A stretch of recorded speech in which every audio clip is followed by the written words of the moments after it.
The billionaire's son broke down in tears in a luxury restaurant. Everyone looked away. Then an ordinary waitress said just one sentence. The father froze, and in that moment, their lives changed forever. What did she say? And why was nothing ever the same after that?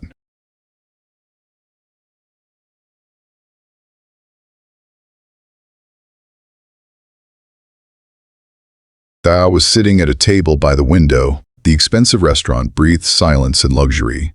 Crystal chandeliers softly reflected in the glasses. The scent of truffles and fresh bread mixed with costly perfume. People around spoke quietly, confidently, calmly, and my son was crying so hard the sound cut through the air. I felt people staring at us, with sympathy, with irritation, with judgment. I was a billionaire. I ran corporations. I made decisions that affected thousands of lives. But in that moment, I was powerless. My son sat across from me, small hands crushing a napkin, eyes red from tears, lips trembling. He was calling for his mom, softly, then louder, then almost screaming. My chest tightened. His mother had died a year earlier. This restaurant had been her favorite place. I thought dinner here would help us both. I was wrong. Every clink of a fork made his crying worse. Every stare burned into me. I felt like a terrible father. Security stood nearby. The manager kept glancing our way. Someone whispered, "Why does he not calm his child?" Shame washed over me. I leaned toward my son, spoke gently, spoke softly, talked about gifts and trips. He did not hear me. That was not what he needed. Then I heard footsteps. Light, confident. A waitress stopped beside us. Simple uniform, kind eyes, a slightly tired face. She did not look at my suit. She looked at my son. She slowly crouched down, very slowly, so he would not be frightened. And she said quietly, "He is not being difficult." I looked up. Everything inside tightened. She continued, "He just needs a mom." Those words hit harder than any accusation. The world around us seemed to stop. The noise of the restaurant disappeared. I smelled children's shampoo. I remembered my wife's voice, her hands, her laugh. My son sniffed, looked at the waitress. She smiled at him, warmly, honestly. She asked if she could sit beside him. I nodded, unsure of my voice. She shared that she had lost her mother early too, simply, without self-pity. She took my son's hand. Her palm was warm. He stopped crying. Not right away, but gradually. His breathing slowed. The tears dried. He leaned his shoulder against her. I watched it happen. My heart ached, and at the same time filled with hope. The waitress did not rush. She was simply there, stroking his hair, listening, staying silent when silence was needed. The restaurant grew quieter. People looked away. Someone smiled. My son fell asleep right at the table. I did not notice the tears in my own eyes. I understood a frightening and simple truth. Money does not replace warmth. Power does not heal pain. Love lives in actions, in kind words, in the willingness to share someone else's pain. I thanked the waitress. She grew shy, said she only did what her heart told her to do. That evening, I left the restaurant a different man. I held my son in my arms. He smiled in his sleep. I knew a hard road lay ahead, but I also knew the world is full of people with kind hearts. And sometimes, one simple gesture can change an entire life. I stepped out into the cold evening air. The restaurant doors closed behind my back. The city was loud as if nothing had happened. Streetlights reflected on the wet asphalt. My son slept, his face pressed against my neck. I felt his warm breathing. Every step echoed in my chest. The car was waiting at the entrance. The driver opened the door without a word. I sat down, still holding my son. Her words echoed in my head again. "He just needs a mom." I stared out the window. The lights stretched into a long ribbon. Suddenly, I realized how little time I had spent with him. How often I replaced conversations with toys. How often I hid behind work. My son shifted. opened his eyes, looked at me closely, no tears. He quietly asked where that lady was. I did not find the answer right away. I said she was kind, that she helped us. He nodded and pressed against me again. In that moment, I felt fear. Fear of losing his trust again. Fear of not being enough. The house welcomed us with silence. Too big. Too empty. I walked down the hallway. My wife's portrait watched from the wall. Her eyes seemed to ask a question. I lowered my gaze. Carefully laid my son in bed. He held onto my finger. Did not want to let go. I sat beside him. Sat there a long time. Listened to his breathing. For the first time in a year, I was not rushing anywhere. I woke up earlier than usual the next morning. Sunlight gently touched the curtains. My son was still asleep. I went to the kitchen. The housekeeper looked surprised to see me at the stove. I tried to make breakfast, clumsily, with effort. When my son woke up, he smiled. A real smile. We ate together, slowly, talked about little things, and still my thoughts returned to the restaurant, to the waitress, to her calmness, to her strength. At the office, I could not focus. Numbers lost their meaning. Contracts waited, but my heart was elsewhere. I caught myself searching for excuses, then realized I no longer wanted to make them. At lunch, I found myself back at that restaurant, standing across from the entrance, hesitating. My heart beat faster. I did not know what I would say. I did not know how it would look. But I knew I had to go in. I pushed the door open. The smells were the same. The chandeliers shone just as brightly, but I was different. I looked around and saw a familiar figure at a distant table. She was setting the cutlery, calmly, focused. I took a step forward, and a wave of feelings rose inside me again. Gratitude, fear, hope. I came closer. She looked up, recognized me, smiled, and in that moment, I understood that this meeting was not an accident.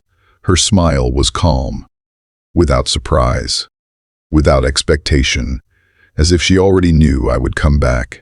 I stopped beside her. The words stuck in my throat. People walked past. Dishes clinked. Life went on around us. But for me, everything froze again. I thanked her. Not formally, not as a client. As a human being, she nodded. Said that a child feels pain more deeply than an adult. Said that children cannot pretend. Those words stayed with me. I asked her name. She said it quietly, simply, without pride, without defense. I offered her coffee. She looked surprised, a little shy, glanced at the dining room, said she had a few minutes. We sat at a small table in the corner, the very table where my son had sat yesterday. My heart tightened again. I noticed she held her cup with both hands, as if warming herself. I asked about her life. She spoke reluctantly, but honestly. Work, school, pain experienced too early. She said she was used to being strong. I listened. For the first time in a long while, I truly listened. I realized I was not thinking about time, not thinking about meetings, not thinking about status. I thought about my son, about our empty house, about how little warmth we had shared. She looked at me closely, asked about him. I told her he had slept peacefully, that he had smiled that morning. Her eyes softened. She said that was the most important thing. Those words sounded like truth. I suggested meeting again, not as thanks, as a request. She did not answer immediately. Her gaze drifted away. There was caution in that look. Experience, life. I understood that I could not rush this. Then my phone rang. I did not answer. For the first time in many years, she noticed, smiled faintly, said it was time to get back to work. I stood, felt a strange emptiness, as if the conversation had paused at the most important moment. She took a step, then stopped, turned to me, said she was free tonight, said it calmly, but in her voice there was something more. Hope. I left the restaurant. The city greeted me with noise again, but inside it was quiet, quiet and bright. I got into the car, closed my eyes, and suddenly realized that what awaited us was not just a conversation, that this evening could change not only my life, but my son's life too. I opened my eyes, and for the first time in a long time I did not feel alone. I looked at the clock. A few hours remained until evening. For the first time, that time did not scare me. I drove home. The house greeted me with the echo of my steps. Large windows, long hallways, silence that used to feel heavy. Now it asked to be filled. My son was playing on the living room floor, toy cars scattered in an uneven circle. He lifted his head, smiled, asked if that lady would come back. I froze, my heart beat faster. I answered honestly, told him I did not know yet, but I hoped she would come. He nodded, like a grown-up, said it had felt warm with her. One word, warm. I sat down beside him. We were silent.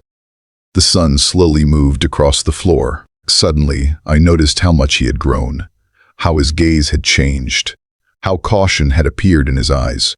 That thought cut me. I realized how many moments I had missed. I turned off my phone. Completely, the world could wait.